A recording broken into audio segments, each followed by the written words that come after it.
Kami mahasiswa Universitas Tanjung Pura Pontianak, Fakultas Ilmu Sosial dan Ilmu Politik, Prodi Kesekretariatan.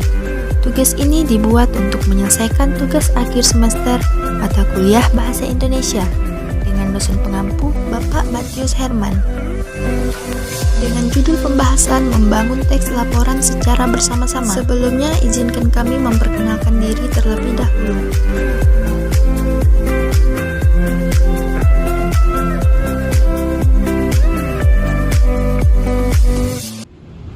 Membangun teks laporan secara bersama-sama. 1. Merekonstruksi teks laporan. Tentukan teks laporan yang akan Anda rekonstruksi. Bacalah teks laporan itu dengan teliti dan pahamilah struktur teks beserta isinya.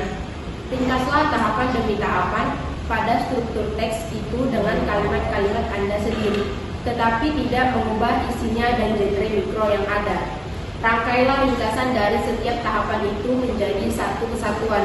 Sebelum dianggap sebagai kesatuan, ringkasan akhir, periksa kembali apakah ringkasan rangkaian itu sudah Anda susun dengan bahasa Indonesia yang baik dan benar.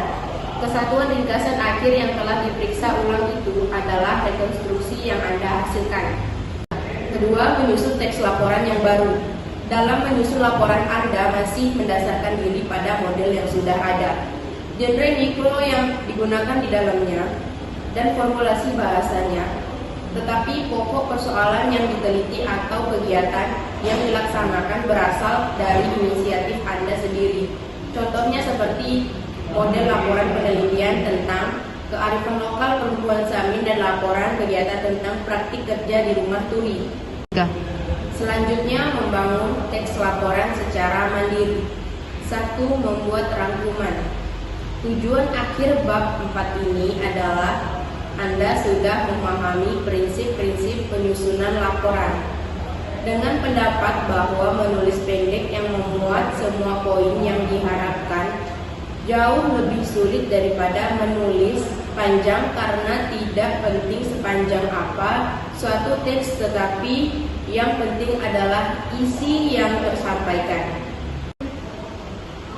Kedua, membuat tugas dan proyek tentang teks laporan.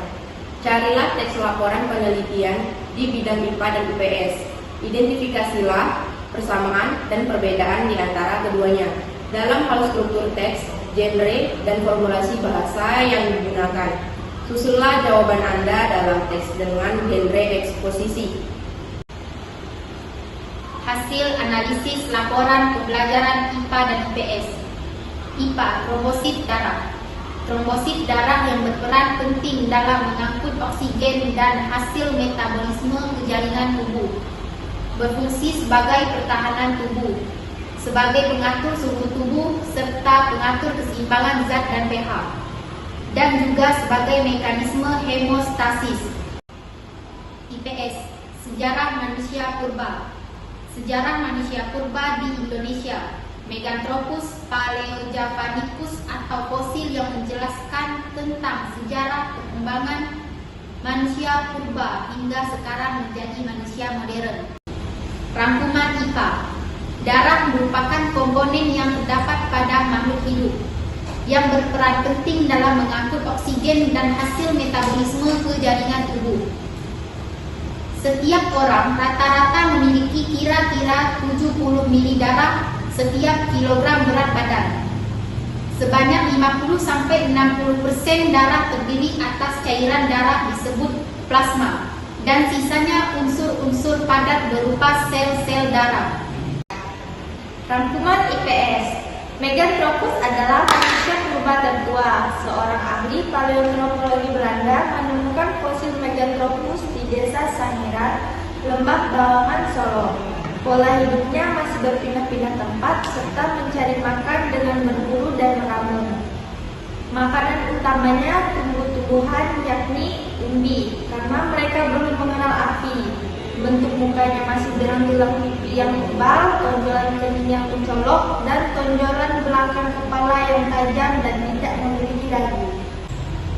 Persamaan dan perbedaan hasil laporan. Dari laporan pertama dan kedua, kami memiliki perbedaan arti yang menjelaskan tentang sejarah perkembangan manusia purba dan laporan penelitian trombosit darah.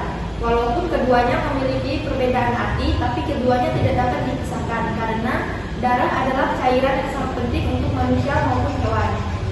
Kami tertarik mengangkat tema ini karena darah adalah salah satu bagian terpenting yang masih sering diabaikan oleh manusia, dan manusia purba adalah sejarah yang tidak dapat kita ubah. Sekian dari kelompok kami. Wassalamualaikum warahmatullahi wabarakatuh. Sekian dan sampai jumpa di tugas berikutnya.